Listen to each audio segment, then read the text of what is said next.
The Barbarian, the meat shield of the D&D world. The highest hit dice, some of the most damage you could deal in a game, and absolutely insane resistances. A very fun class, but one that I'm very excited to talk about. Because while yes, there are a lot of really cool mechanics, I am more interested in the exciting things that a player who specifically is drawn to this class might find reasons to play with it. Let's talk about it. The Barbarian is a super fun class because it is essentially the premier tank of the D&D world. Now, tanking is not exactly a position that really exists in the D&D mechanics, but it's about as close as you can get. With a D12 hit die and resistance to slashing, bludgeoning, and piercing, which is some of the most common damage in the game, you are an absolute powerhouse. Add on to that the additional rage damage you get on your attacks and your ability to move faster and generally just not die. Barbarians are what you want to play when you just want to be an insane monster moving through the battlefield, intent on killing everyone.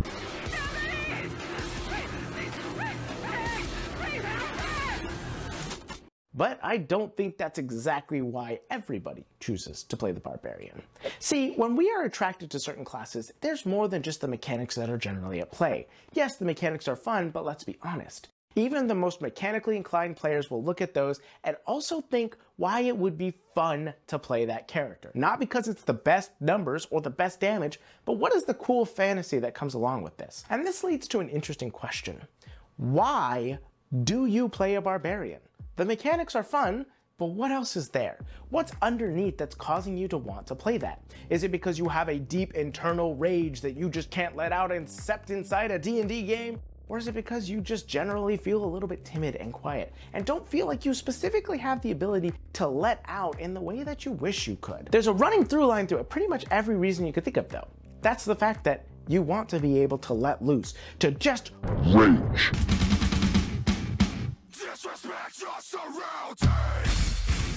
Because rage is the core mechanic of the Barbarian, but more importantly, the people who play the Barbarian want to be able to be angry. And you know what? That's something I really can relate with. See, here's the deal. Anger is something that is just inherently baked into us. It's one of our core emotions. And so a lot of the times it's not surprising that people want to play a class that is just based around anger. I personally have a huge time actually letting myself be angry. I bottle up those emotions deep within and just refuse to let them out. I mean, it should say something that one of my core fantasies that sometimes I daydream about is just about the ability to, well, just be angry at somebody, to just let loose and not care about what I say for once. That's not exactly healthy, and don't worry, I am going to therapy for that. But the point is, people get angry and they want to be able to let it out, but a lot of the times that's just not something we have in our day-to-day life. And so we want to rage. Rage exists within all of us. And so a Barbarian player specifically is going to want to be able to take that out. And it really translates well mechanically. You have things like your large hit dice, so you can go make those reckless decisions knowing you're gonna get hit back, but that's what you're looking for. Or you can go use a reckless attack and literally encourage people to come and attack you, saying, I'm going to take you on. I think that rage and Barbarian specifically really translate well to somebody who just wants to be able to express themselves in ways that they haven't been able to before. I've received comments saying that people who are of the LGBTQ+ community have really enjoyed playing Barbarians because it makes them feel like they can let loose and rage against a system that doesn't work for them because they've had to exist in that their whole lives. And yeah, why would you not want to play that? Or you're playing as somebody who's just generally forced to be nice and kind. That is who you're expected to be by society, but you don't want to be kind sometimes. Or there's the third option, which I think is a lot more common than maybe a lot of people might expect. And that's the person who truly feels deep down in their core they've never been allowed to fully be themselves. For one reason or another, they've convinced themselves they're somebody else, or that they are no longer somebody who they wish they could be. And as a Barbarian, the idea that there's this other person inside of you, this other rage-filled individual that comes out against your will, is something I think a lot of us wish we could have. You're not meant to see that. That's the whole point of you. The point of me? The point of me, what, to be a stress ball? All this time I thought I was the original. So we wish that we could defend ourselves, and we feel like we can't defend ourselves, that we are incapable of doing so. And we wish that there was this alternate version that would come out when we were in danger. And you know what? I think that that is something that a lot of people think about. And so it's no surprise that the Barbarian specifically is going to speak to that specific idea, that kind of fantasy. But here's the deal. One of the core portions of most of the Barbarian stories that I have seen is of the Barbarian learning that they don't need to rely on their rage, that they don't specifically need to embrace that as much as they do. It is a core strength of theirs, but it is not all of who they are. Scanlan. We give him his strength.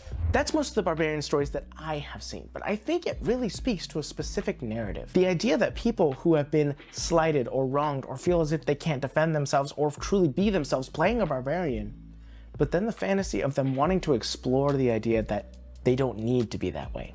It's almost a way of exploring it and understanding that you don't have to embrace that portion of you, that just because you are not being that way does not mean you've done anything wrong. And I think that is really crucially important for a lot of people to explore.